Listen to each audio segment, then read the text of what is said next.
नमस्कार, न्यूज 24 देख रहे हैं आप। मैं हूं आपके साथ डॉक्टर मीना शर्मा। उत्तरकाल में आज हम बात करेंगे आजमगढ़ की।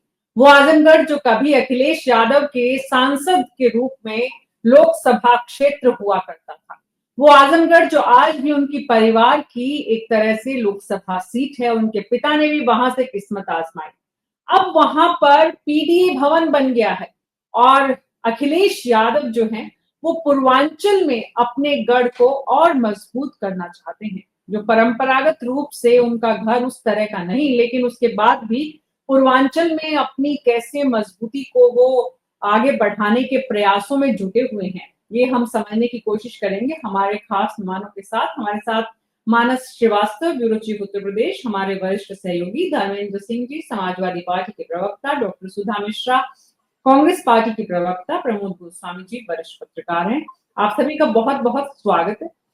कार्यक्रम में चर्चा को शुरू करें, उत्तरकाल में इन सवालों के जवाब ढूंढें। दरअसल उत्तरकाल का मतलब ये है कि हाँ, उत्तर देना है सबको। और बात ये है कि उस दौर में हम उत्तरकाल का संचालन कर रहे हैं जब सवालों से लोग बचते हैं। लेकिन पहले हम अखिलेश यादव की इस विषय में क्या कुछ सोच है, वो क्या कहना चाहते हैं। 27 के चुनाव से पहले अखिलेश यादव का पूर्वांचल प्लान क्या है, सवाल ये है। उत्तरकाल में क्या आजमगढ़ से अखिलेश ने सियासी मिशन की तैयारी शुरू कर दी है। अखिलेश के वोट बैंक में कैसे एनडीए जो है वो सेंध लगा पाए, समझने की कोशिश कर रहे हैं। लेकिन उससे पहले अखिलेश यादव को सुनते हैं, वो क्या कह रहे हैं।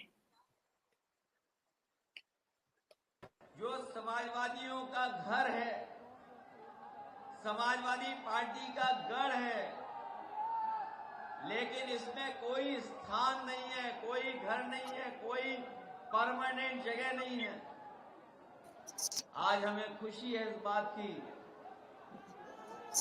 बहुत पार्टी कार्यालय देखे हम लोगों ने, भारतीय जनता पार्टी का कई फ्लोर का पार्टी कार्यालय देखा है, लेकिन जितना शानदार समाजवादी पार्टी का कार्यालय दिखाई दे रहा है, इसके मुकाबले उनका पार्टी कार्यालय कहीं नहीं है। और ये इसलिए भी है, उन्होंने छोटा कार्यालय इसलिए बनवाया क्योंकि उन्हें पता है कि आजमगढ़ से उनका खाता नहीं खुलेगा। इसलिए खाना पूर्ति के लिए कार्यालय बना लिया है। लेकिन हम समाजवादी लोग आप सबका, आजमगढ़ के लोगों का धन्यवाद देते हैं, आभार प्रकट करते हैं। और जो स्नेह, जो प्यार, जो सम्मान आजमगढ़ की जनता देती है, हमें लगता है बहुत कम जिलों में वो सम्मान मिल पाता है। अखिलेश यादव आजमगढ़ की जनता का धन्यवाद भी दे रहे हैं और वहां से शंखनाद भी कर रहे हैं प्रमोद गोस्वामी जी। पूर्वांचल में अखिलेश यादव की ये कवायद, ये कोशिश, ये प्रयास किस रूप में देखते हैं आप। देखिए, स्वाभाविक है कि उत्तर प्रदेश के पूर्वांचल में भारतीय जनता पार्टी ने अगर पिछले कुछ इलेक्शनों में कुछ चीजों में देखे हैं, क्योंकि वहां प्रधानमंत्री ने भी पूर्वांचल को केंद्र में रखा। 14 में जब शुरुआत करी तो वहां बनारस से लड़े और तो वहां पर पूर्वांचल को उन्होंने अपनी उत्तर प्रदेश की राजनीति का केंद्र बनाने का प्रयास किया और उसका उनको फायदा भी मिला, चाहे वो विधानसभा हो चाहे लोकसभा हो। उसके बाद अगर आप देखें तो जब अभी इससे पहले अगर आप जाएं तो मुलायम सिंह जी जब वहां लोकसभा का चुनाव लड़े थे, तब भी वहां मतलब उनको बहुत मुझे अभी भी याद है कि उस समय वो जीत तो जरूर गए थे, लेकिन उनको बहुत कांटे की टक्कर दी गई थी। अब अखिलेश ये अच्छी तरीके से समझ रहे हैं कि विधानसभा का चुनाव 27 का हमारे लिए बहुत ही महत्वपूर्ण होगा। इस लिहाज से वो पूर्वी उत्तर प्रदेश को, चूंकि अगर आप देखें तो वहां जो पिछड़ों का, दलितों का जो उनका पीडीए है, पीडीए का वोट बैंक वहां अच्छी संख्या में है, डिसाइडिंग फैक्टर्स है। इसलिए वो पूरी तरीके से केंद्र पूरब को ही, पूर्वांचल को ही रखेंगे। और आजमगढ़ चूंकि वहां उनकी समाजवादियों का गढ़ भी रहा है, क्षेत्र भी रहा है, तो इसलिए वहां उन्होंने उसको केंद्र बनाया, जो वहां से वो पूरी राजनीति का या पूरे वहां के समीकरणों को संचालित करने का बनाएंगे। इसीलिए उन्होंने यहाँ अपना एक स्थायी, एक परमानेंट कह लीजिए कि वहां ठिकाना बनाया है, कि जहां से वो उत्तर प्रदेश के पूर्वांचल के सभी आसपास के एडजॉइनिंग जिलों को वहां अपने कार्यकर्ताओं को सक्रिय करेंगे, लगेंगे। यही उनका विशेष मकसद है, जहां तक मैं समझता हूँ। जी, मानस श्रीवास्तव जी हमारे वरिष्ठ सहयोगी हमारे साथ जुड़ गए। मानस जी, पूर्वांचल में मुलायम सिंह यादव को भी कांटे का मुकाबला देखना पड़ा था, सामना करना पड़ा था। अखिलेश यादव अब अपने आप को अपने इलाके से बाहर एक तरह से पूरे प्रदेश में उसी तरह का अपना जो ताकत है वो दिखाना चाहते हैं, जो कुछ इलाकों में समाजवादी पार्टी का जबरदस्त पैठ है।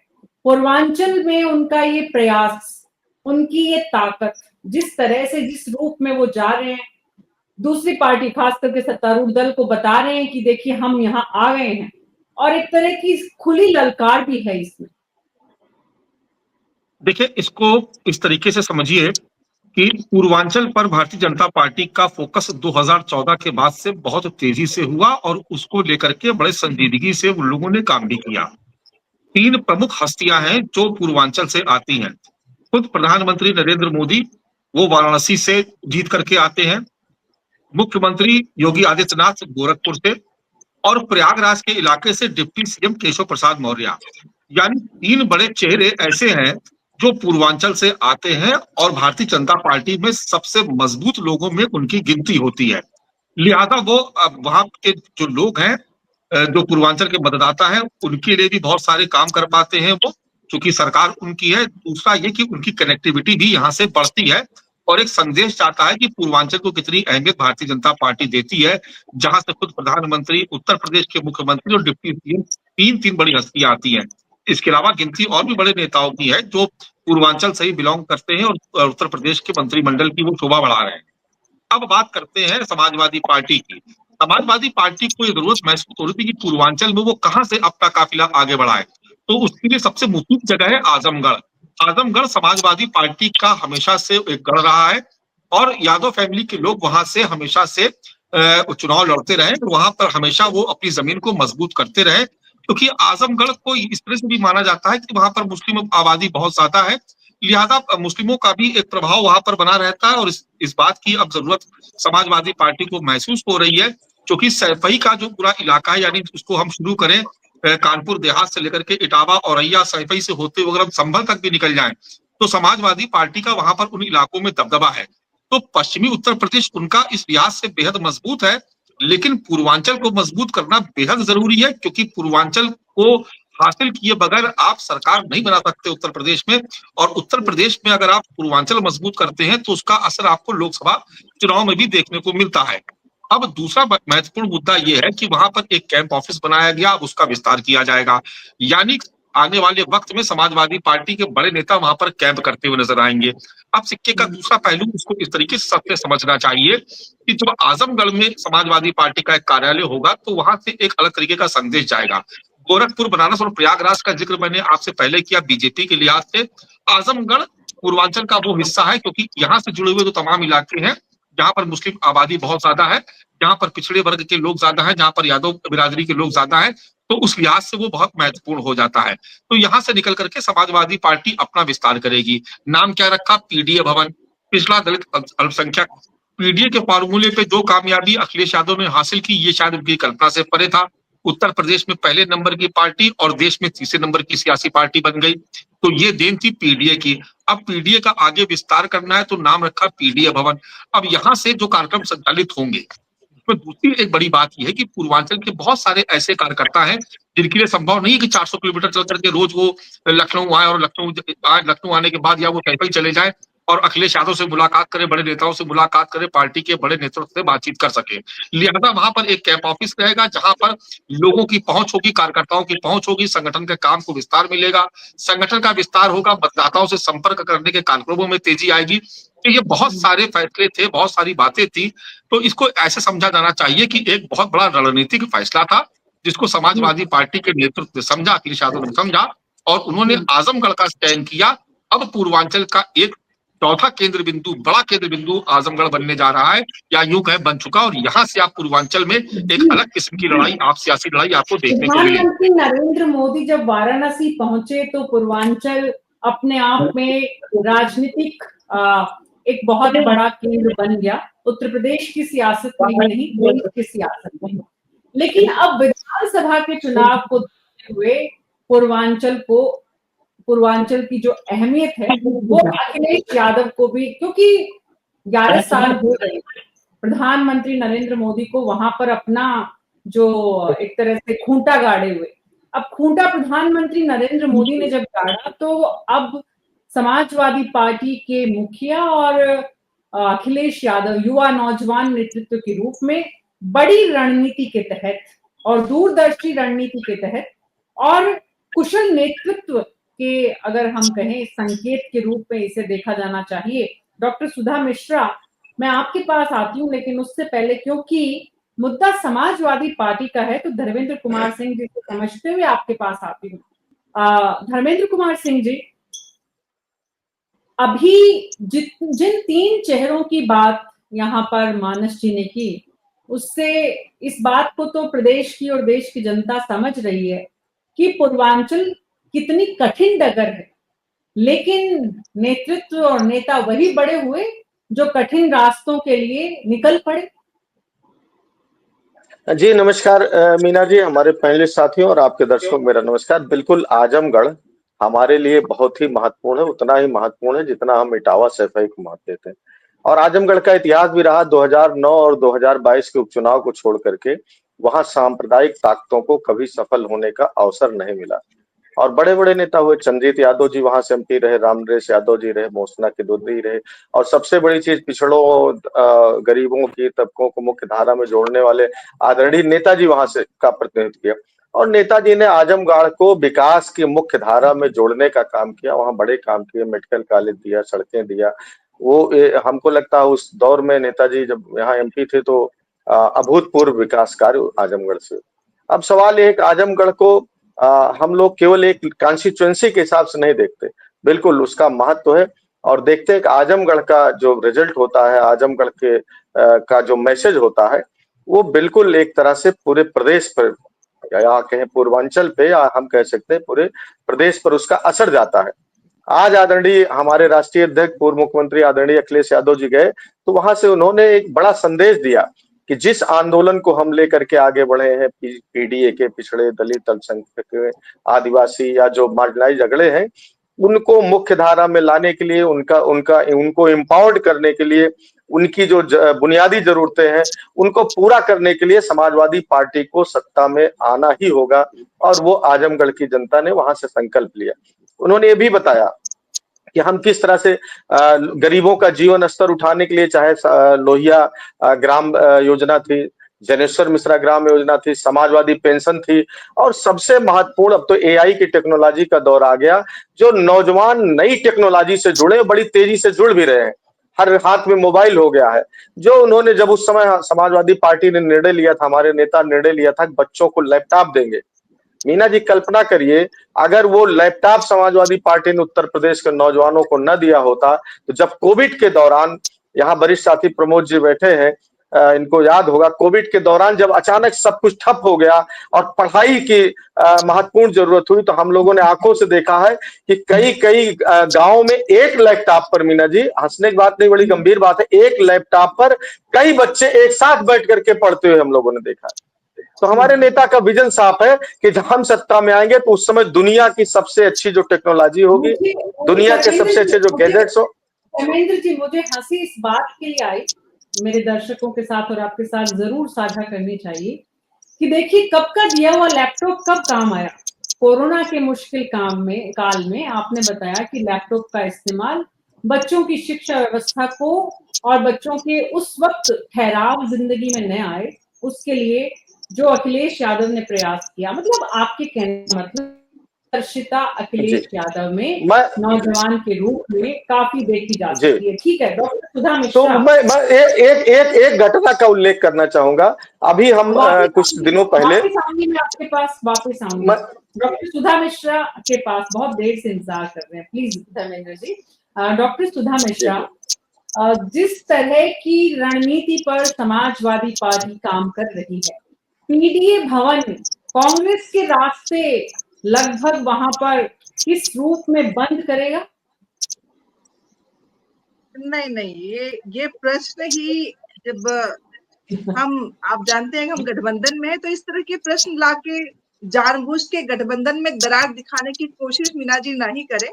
पूरे पैनल को प्रणाम करती हूँ और मैं जानती हूँ कि मुद्दों में नए मुद्दे रचने के लिए हम कुछ भी कर सके, लेकिन जब बात होगी इस उत्तर प्रदेश और देश की, क्योंकि हम जान चुके हैं कि इस देश में एक ऐसी सत्ता है जो ढपूर शंखों की तरह बातें तो खूब करती है, काम करना नहीं जानती है। तो उनसे लड़ने के लिए आपको काम करने वाले लोगों के साथ मिलके काम करने और उसकी इच्छा शक्ति को दिखाना पड़ेगा।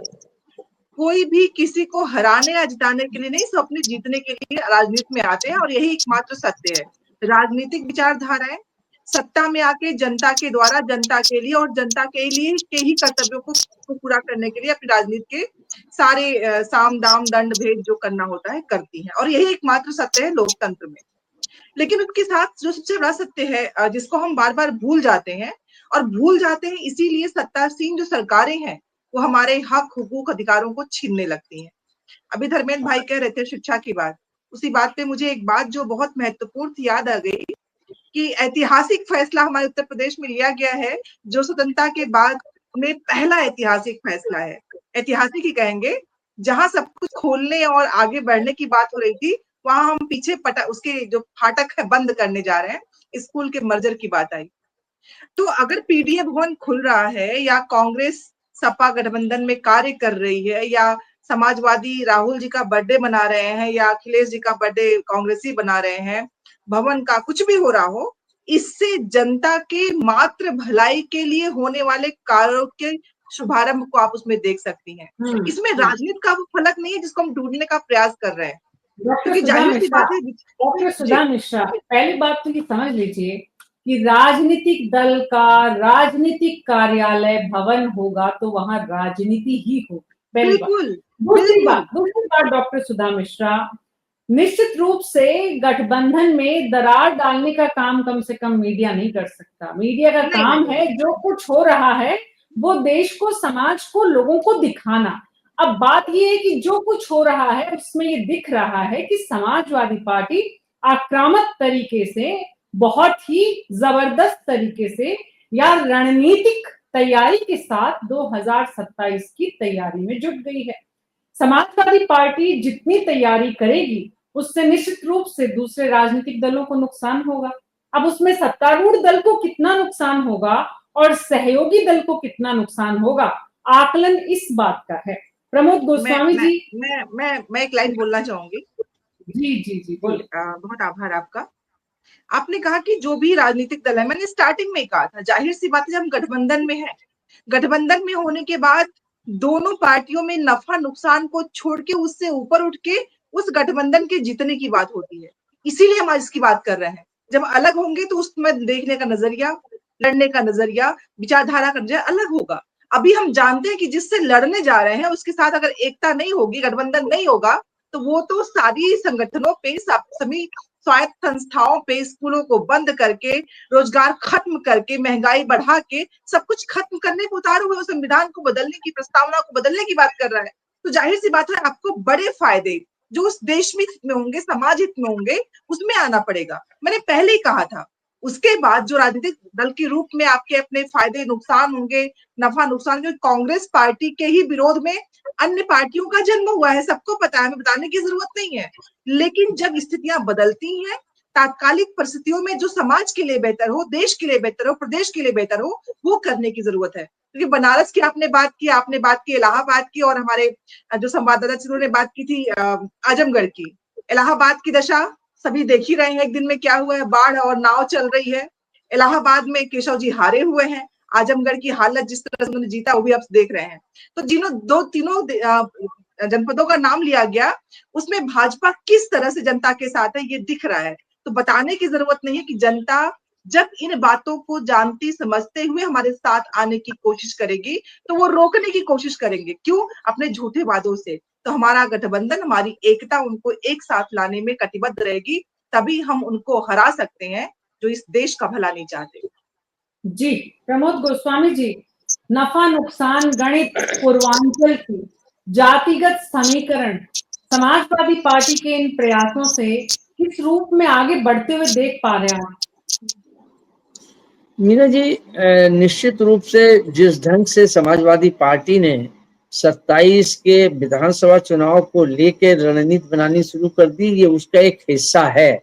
और ये एक महत्वपूर्ण हिस्सा इसलिए भी है कि यहाँ उसके जो राजनीति में भले ही सुधा जी ये बात कह रही हैं दिखावे के लिए या कहने के लिए बातें सही हैं कि इन जन सरोकारों के लिए, उन जन सरोकारों के लिए, लोगों के यहाँ राहत के लिए, वहाँ राहत के लिए, वो ठीक है, वो चीजें तो हिस्सा रहती ही हैं, लेकिन मूल उद्देश्य यही होता है, चाहे वो गठबंधन हो, वैचारिक सैद्धांतिक विरोध हो उसके बावजूद, और चाहे न हो, कि सत्ता कैसे हासिल की जाए। इस समय सबसे बड़ा लक्ष्य जो है, सुधा जी की इस बात से मैं सहमत हूं कि इस समय विपक्ष के पास सबसे बड़ा लक्ष्य भारतीय जनता पार्टी को शिकस्त देना है, सत्ता से बाहर करना है, जो तमाम अथक प्रयासों के बाद नहीं हो पा रहा है। ये उसी क्रम में है। और देखा जाए, और ये इसलिए भी इसको दूसरे एक उस पक्ष में और ले लीजिए, क्योंकि वहां मुख्तार अंसारी के निधन या जो वहां रिक्तता आई है, वहां उपचुनाव मऊ में होना है वहां, क्योंकि वो मुख्तार अंसारी का गढ़ माना जाता रहा है, और वहां बाई इलेक्शन भी होना है। तो वहां पर ये कहा जा रहा है, या ये एक राजनीतिक गलियारे में चर्चा है, अखबारों में चर्चा है कि शायद भारतीय जनता पार्टी ब्रजेश सिंह को वहां, जो मुख्तार अंसारी के उनकी राइवलरी थी और वो दो गिरोह वहां काम करते थे पूर्वांचल में, और मुख्तार के बाद जो है वहां से इनको लड़ाने की बात चल रही है कि शायद भारतीय जनता पार्टी ब्रजेश सिंह को वहां से चुनाव लड़ाना चाहती है। तो ऐसी स्थिति में समाजवादी पार्टी या अखिलेश ने वहां ये समय रहते हुए, उससे पहले ये वहां केंद्र बना के और ये आसपास के सभी जिलों में, मऊ में, आजमगढ़ में, सब में ये संकेत देने की कोशिश की है कि हम अब प्रभावी ढंग से आपके सामने हैं। वो भी एक लक्ष्य उनके सामने है। बीजेपी के प्लान में, प्रमोद गोस्वामी जी, बीजेपी के प्लान में कितना फर्क पड़ेगा, कितना असर पड़ेगा समाजवादी पार्टी की इस रणनीति से? नहीं, निश्चित रूप से फर्क तो पड़ेगा। अगर आप देखें तो 24 के इलेक्शन में भी देखें, अगर उसका एक गठबंधन का एक लाभ तो हुआ है, या जो उसमें जो एकता रही है कि प्रधानमंत्री कुछ 1 लाख 1.25 लाख वोट से ही जीत पाए हैं, जो 4 लाख 5 लाख से जीतते थे। तो वो भारतीय जनता पार्टी को कहीं ना कहीं नुकसान हो रहा है, और ये विपक्ष समझ रहा है, और ये विपक्ष, समूचा विपक्ष जो है, ये भी अंदर खाने बिल्कुल विपक्ष में सभी में, अभी भले ही वो चीजें न बनी हो, सरफेस 27 में आके दिखाई देगा कि क्या स्वरूप होता है। ये विपक्ष भी अब की पूरी तरीके से वो जान रहा है कि अगर हम चाहे सीटों को लेके और चाहे वो और मुद्दों को लेके अगर हम ये गठबंधन के तहत नहीं रहेंगे, तो निश्चित रूप से भारतीय जनता पार्टी को हम सत्ता से बाहर नहीं रख सकते हैं। तो इसलिए ये चुनाव 27 का हर दृष्टि से बहुत महत्वपूर्ण होगा, विपक्ष के लिए भी बहुत महत्वपूर्ण होगा, क्योंकि उसके लिए भी फिर ये 5 साल आगे आने वाले के लिए डू एंड डाई बन जाएगा। और भारतीय जनता पार्टी के लिए भी ये बड़ा सवाल होगा कि अगर विपक्ष की इस रणनीति को, विपक्ष की एकता को, या जो पीडीए बनाया है उसमें जो जातिगत समीकरण अखिलेश जी ने जोड़े हैं, उन समीकरणों को अगर तितर बितर नहीं करेंगे या उसमें कहीं हम फूट नहीं डालेंगे, तो भारतीय जनता पार्टी को नुकसान हो सकता है। भारतीय जनता पार्टी को नुकसान देने के लिए सहयोगी दल दोनों कितनी ताकत लगाते हैं, उससे जो है वो सत्ता पक्ष का भविष्य तय या सत्तारूढ़ दल का भविष्य तय विपक्ष करेगा। लेकिन इसमें विपक्ष किस रूप में अपने अपने खांचे को पूरा भरेगा, वो एक काफी चुनौतीपूर्ण होगा। और डॉक्टर सुधा मिश्रा, मैं आपके पास आऊं उससे पहले धर्मेंद्र कुमार सिंह जी। धर्मेंद्र जी, कांग्रेस पार्टी ने पिछले लंबे समय से बड़ी ताकत ग्राउंड पर लगाने की कोशिश प्रयास किया है। प्रमोद जी ने जैसा बताया कि भाई 2024 के चुनाव में प्रधानमंत्री के गढ़ में भी कहीं ना कहीं अगर सेंध मारी है तो कांग्रेस पार्टी की भी उसमें भूमिका से इनकार नहीं किया जा सकता। अब सवाल यह है कि पूर्वांचल में समाजवादी पार्टी जितनी मजबूत होगी, कांग्रेस उतनी ही कमजोर होगी, या कांग्रेस के साथ किस तरह से गठबंधन की जो रणनीति है वो काम करेगी आपके इस पीडीए भवन के भीतर और बाहर? देखिए, कांग्रेस पार्टी हमारी सहयोगी पार्टी है। दोनों चुनाव में हम दोनों लोगों ने मिल करके उत्तर प्रदेश में अच्छा परफॉर्मेंस किया था और आज भी गठबंधन में है। तो पहले तो उनकी मेहनत को और हमारी मेहनत को अलग करके देखने की जरूरत नहीं है। जितनी मेहनत कांग्रेस पार्टी करेगी, उसका लाभ समाजवादी पार्टी को मिलेगा और जितनी मेहनत हम लोग कर रहे हैं उसका लाभ स्वाभाविक गठबंधन साथी होने के नाते कांग्रेस को मिलेगा। तो कुल मिलाकर के अगर इसको अलग अलग देखते हैं तो इस प्रश्न में कोई रिलेवेंस कोई है नहीं। सवाल उससे महत्वपूर्ण ये है कि हम लोग किस तरह से उत्तर प्रदेश की सरकार को, जो जन विरोधी सरकार है, उसको हटाएंगे। अब उसके लिए क्या है, हमको कहीं कुछ नहीं, ये सारा चूंकि आजकल टेक्नोलॉजी का युग है, मैंने पहले कहा बच्चों को हम लोगों से देश विदेश में क्या हो रहा है उनसे पहले गांव में अंतिम व्यक्ति को सूचना मिल जाती है। कम से कम जो बुनियादी सवालों को लेकर के जिस एजेंडे के तहत भारतीय जनता पार्टी ने वोट मांगा था, जो उनका संकल्प पत्र था, उसको बच्चा बच्चा जानता है और उसको जो उन्होंने पूरा नहीं किया उसके सवाल भी उसके जुबान पर है। दो तीन चीजें मैं आपको, जो हमारी बहन सुधा जी कह रही थी कि कितना झूठ बोलते हैं शिक्षा की बात, शिक्षा में जो 12 से हमारी 17 तक सरकार थी, तो पूरा सारे डेटे तो नहीं लेकिन कुछ एक डेटा से ये है कि करीब करीब 2014 में जो हमारे पास स्कूल जो है 145 थे, प्रतिवर्ष के हिसाब से 10,000 स्कूल लगभग बढ़े थे और 50,000 के लगभग स्कूल कोविड के दौरान बंद हुए। ठीक है, कोविड के दौरान तो बहुत चीजें, सरकारी स्कूलों की बात हो रही है डॉक्टर मीना जी। और आज की डेट में सरकार तो कोई डाटा जारी नहीं करती, लेकिन 18-19 के बाद से जो आज तक है, लगभग 20,000 से शुरू होकर के 50,000 तक स्कूल या तो बंद हो गए हैं या तो मर्ज हो गए हैं। ये शिक्षा को लेकर के ये गंभीरता सरकार की। ट्रेड में मैं बताना चाहता हूं, देखिए उत्तर प्रदेश सरकार कहती है कि हम हिंदुस्तान की इतनी बड़ी इकोनॉमी बन गए, दुनिया में हमारा स्थान है। साहब, उससे आप कर क्या रहे हैं, ये महत्वपूर्ण बात है। उत्तर प्रदेश की प्रति व्यक्ति आय राष्ट्रीय औसत के करीब करीब 40% है। और क्यों है, जबकि जो अगर हम और नहीं जा रहे दुनिया से की रफ्तार तुलना नहीं करें, भारत के अन्य राज्यों की अपेक्षा या राष्ट्रीय जो एवरेज है उसकी अपेक्षा उत्तर प्रदेश की तुलना करते हैं, तो जो करीब 14 के पहले 50% के आसपास थी, वो घट करके 40, 42 और 43% के आसपास हो गई।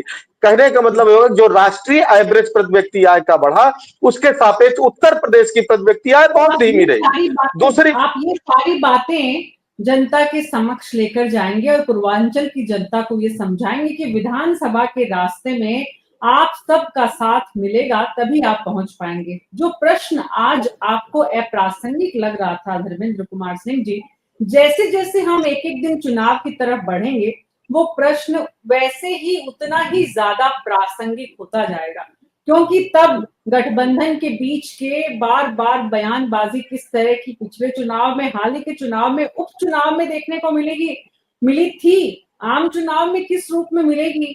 डॉक्टर सुधा मिश्रा, मैं 30 सेकंड अगर आप पास हो, देखिए ऐसा है, जो लोकसभा का चुनाव था डॉक्टर मीना जी, उस समय भी इस तरह की बातें चल रही थी। हमारे नेता ने, आदरणीय अखिलेश यादव जी ने ये कहा कि हम सीटों का कोई बंटवारा करने का, ना हमको किसी टेबल बैठना, ना ऐसी कोई हमारे कांग्रेस के बीच बात है। हमारा उद्देश्य है कि लोकसभा के चुनाव में कौन सी सीटें किस तरह जीत सकते हैं, वो हम दोनों लोग बैठ करके तय कर लेंगे किस सीट पर किस कैंडिडेट को लड़ा के जिताया जा सकता है। सबसे महत्वपूर्ण यह है कौन चुनाव होगा, कौन नेता स्पेसिफिक लड़ेगा, इससे ज्यादा महत्वपूर्ण था किस तरह से सीटों को जीतेंगे, और वही फार्मूला आने वाले समय में भी रहेगा। जी, डॉक्टर सुधा मिश्रा, इस जो पूरा का पूरा पीडीए भवन है और बीजेपी का जो मजबूत गढ़ है, इस पे कांग्रेस, आप खुद बार बार, अच्छा ये लगता है कि आप धरातल पर रहती हैं, आप जानती हैं कि आपकी पार्टी कहाँ स्टैंड करती है, but at the same time party को मजबूत करना ही आप जैसे लोगों का प्रयास होता है, काम होता है और जिम्मेदारी भी होती है।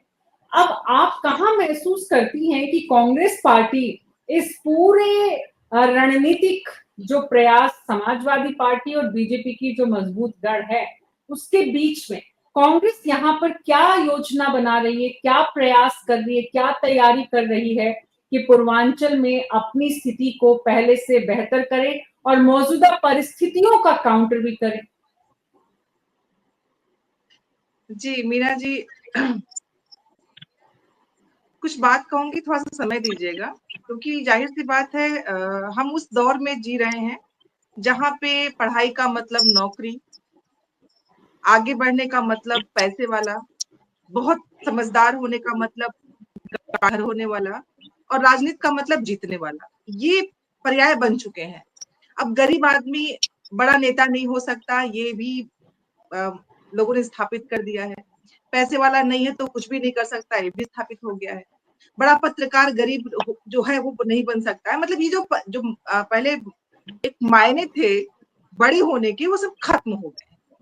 तो राजनीति में जो एक रचा गया है कि जो जीता है वही राजनीतिक दल है, जितने हारे हैं वो राजनीतिक दल है ही नहीं। तो ऐसे मेयारों पे जब आप रहते हो तो प्रश्न यही होगा, आप कहाँ? तो एक बात मैं फिर से याद दिलाना चाहूंगी कि दो ही चीजें होंगी, हार या जीत। दोनों न जीतेंगे न दोनों हारेंगे, एक हारेगा एक जीतेगा। लेकिन कभी कभी किसी की हार और कभी किसी की जीत में जो हारा होता है उसकी बात ज्यादा होती है। और अच्छी बात है लोकसभा के बाद कि हम भले ही हारे हों, लेकिन जो 242 पे आ गए उनकी बात कम और हमारी बात ज्यादा होने लगी। तो इसका मतलब जो हम चलना शुरू किए थे, प्रतिपक्ष नेता के रूप में राहुल गांधी जी की यात्रा 1 वर्ष की पूरी हुई और अब बात होने लगी है, तो राहुल जी को लोग उस नेता के रूप में देख रहे हैं जो इस देश की कमान को संभाल सकता है। जब बात होगी कि इस देश के प्रधानमंत्री ने क्या किया और देश के नेता प्रतिपक्ष ने क्या किया, तो कंपेयर बहुत साफ दिखेगा, कहने की जरूरत नहीं है कि हमारे प्रधानमंत्री जी के कार्यकाल में क्या क्या उन्होंने किया और राहुल गांधी जी ने क्या किया। जहां तक बात है उत्तर प्रदेश की, तो हम छोटी छोटी कोशिशों से, हम जानते हैं कि हम हारे हैं, लेकिन हारे हुए हैं सीटों को, मन से हारे हुए नहीं है। क्योंकि जितने भी कांग्रेसी हैं, अगर वो एक बार फिर से मन से उठ गए, प्रमोद जी इस बात पे सहमति देंगे कि माना कि आज के भौतिकतावादी दौर में जीते हुए लोगों के पीछे ही लोग भागते हैं, क्योंकि वहीं पे चाटुकारिता हो सकती है, वहीं पत्तलकारिता हो सकती है, कहीं और नहीं हो सकती है। भाई फायदा वहीं पे है और आज के संबंध फायदों पे चलते हैं। लेकिन फिर भी जो लोग कांग्रेस के साथ हैं वो इसी वजह से हैं क्योंकि वो फायदे को छोड़ के देश के उस बड़े महत्व की बात को सोचते हैं जो इसके आने वाली पीढ़ियों को कहीं ना कहीं अपने तो फायदे से आगे बढ़ाएगा। आप ये स्थापित करना चाहती हैं कि जो कांग्रेस के साथ हैं वो तो अपने फायदे के लिए नहीं है, लेकिन जो नहीं मैं ये बीजेपी के बिल्कुल साथ नहीं, है बिल्कुल नहीं, या बिल्कुल नहीं, सत्ता के साथ है वो अपने बिल्कुल नहीं, फायदे के लिए। बिल्कुल नहीं, बिल्कुल नहीं। दूसरी बात एक बात नहीं, सुन लीजिए, अगर डॉक्टर सुधा नहीं मेरी मिश्रा, बात को ये मोड़ मत दीजिए, मेरी बात को ये मोड़ मत दीजिए, मेरी बात को बिल्कुल ये मोड़ मत दीजिए। मैं ये कहना चाहती हूँ कि जिनकी जो विचारधारा होगी, जो अपने विचारधारा के साथ अटूट रूप से जुड़े होंगे, वो अपने सिद्धांतों वैचारिकी को लेके आगे बढ़ेंगे और वो सिद्धांत और वैचारिकी इस देश के फायदे के लिए कितना होगी ये आने वाला समय बताएगा। जो लोग चले गए उनको भी इतिहास याद रखेगा और जो अटूट है उनको भी इतिहास याद रखेगा। डॉक्टर सुधा मिश्रा, समय पर सब कुछ छोड़ा नहीं जा सकता है। जो नेहरू कांग्रेस पार्टी को उत्तर प्रदेश से छोड़ आते के हैं, बैठे नहीं, मैंने कहा हम बहुत धीमे चल रहे हैं लेकिन चल रहे हैं। हमने वो जो एक नींव है वो तैयार कर दी, हमने चलना शुरू कर दिया है। दौड़ेंगे भी, रोड तो बनने दीजिए, सरपट दौड़ेंगे और जो रिले दौड़ कर रहे हैं वापस लौट रहे हैं उनको फिर दौड़ाएंगे और उनको साथ चलने के लिए विवश भी करेंगे। देखिए डॉक्टर सुधा मिश्रा, समय सबका आता है और जाता भी है। हर राजनीतिक दल का भी अपना एक दौर होता है। कांग्रेस पार्टी ने इस देश में सबसे लंबे समय तक शासन किया है, लेकिन अगर आज विपक्ष में रहते हुए भी कांग्रेस की बात ज्यादा हो रही है तो आपको उसकी गहराई और अर्थ समझना चाहिए बजाय आलोचना करने के। प्रमोद गोस्वामी जी, मुद्दा ये है कि नेहरू की जो जमीन उत्तर प्रदेश रही, उस उत्तर प्रदेश में कांग्रेस आज सबसे कमजोर स्थिति में है। लेकिन डॉक्टर सुधा मिश्रा की बात में जहां राहुल गांधी को प्रधानमंत्री बनाने का सपना है और योजना है, वहां उत्तर प्रदेश अखिलेश यादव के हवाले है, ये भी स्पष्ट समझ में आ रहा है। नहीं देखिए मीना जी, ये बिल्कुल आप ठीक कह रही हैं कि एक दौर था।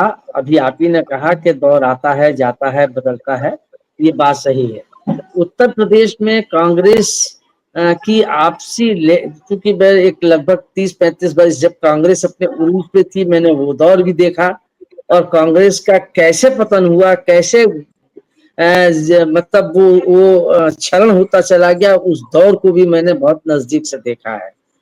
तो अब लेकिन ये चीजें ठीक हैं, जब सत्ता में रहते हैं बहुत सी चीजें होती हैं और वो आपस के नेताओं में वहां उसको केंद्र उसको बैलेंस नहीं कर पाया, उसका ये परिणाम हुआ कि कांग्रेस का यहाँ कमजोरी हुई। लेकिन ये सुधा जी ठीक कह रही हैं, सुधा जी की इस बात से मैं सहमत हूँ कि वो अब कांग्रेस अपने पैरों पर खड़े होने के लिए पुरजोर कोशिश कर रही है।